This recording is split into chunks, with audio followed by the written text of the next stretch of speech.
Hey, I'm Ed.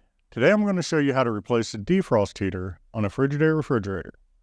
You might need to change this part out if it failed testing or has been damaged. Before we get started, make sure to hit those like and subscribe buttons so you can get notified when we post new videos. With over 2 million products in stock and the know-how to help you do it yourself, we are AppliancePartsPros.com. Today we're going to need a 1/4-inch nut driver. Also, please remember that safety comes first. Always remember to disconnect your fridge by unplugging it or switching the breaker off before testing or making a repair. To access the defrost heater, first we need to open the freezer door and remove the shelving. You will also need to remove the shelving rails on the left side by removing the 2 1/4-inch screws that hold them on.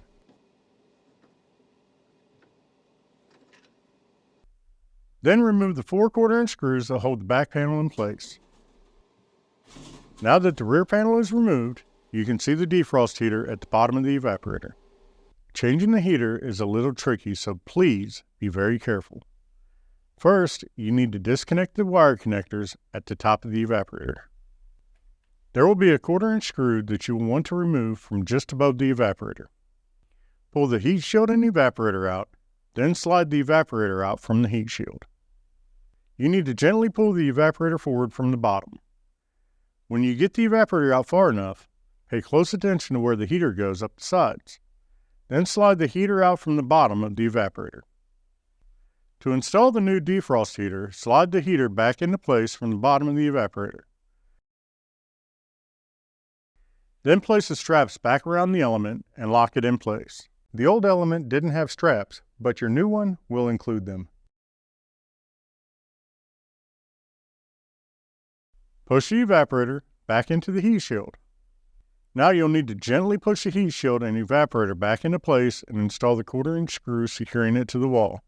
Then put the back panel in place and reinstall the 4 1/4-inch screws. Once you put the shelving and drawers back into place and plug the refrigerator back in, you're done. You made it. Great job, and thanks for joining us today. Make sure to let us know how the repair went in the comments. And if you haven't gotten your replacement defrost heater yet, grab your model number and head over to AppliancePartsPros.com to order one. Orders usually arrive in a few days. Don't forget to plug your refrigerator back in or turn that breaker back on. And while you're at it, make sure you like this video and subscribe to our channel. We've got lots more troubleshooting and repair videos, and of course, all the parts you need to do it yourself at AppliancePartsPros.com. Thanks for your support, and we'll see you next time.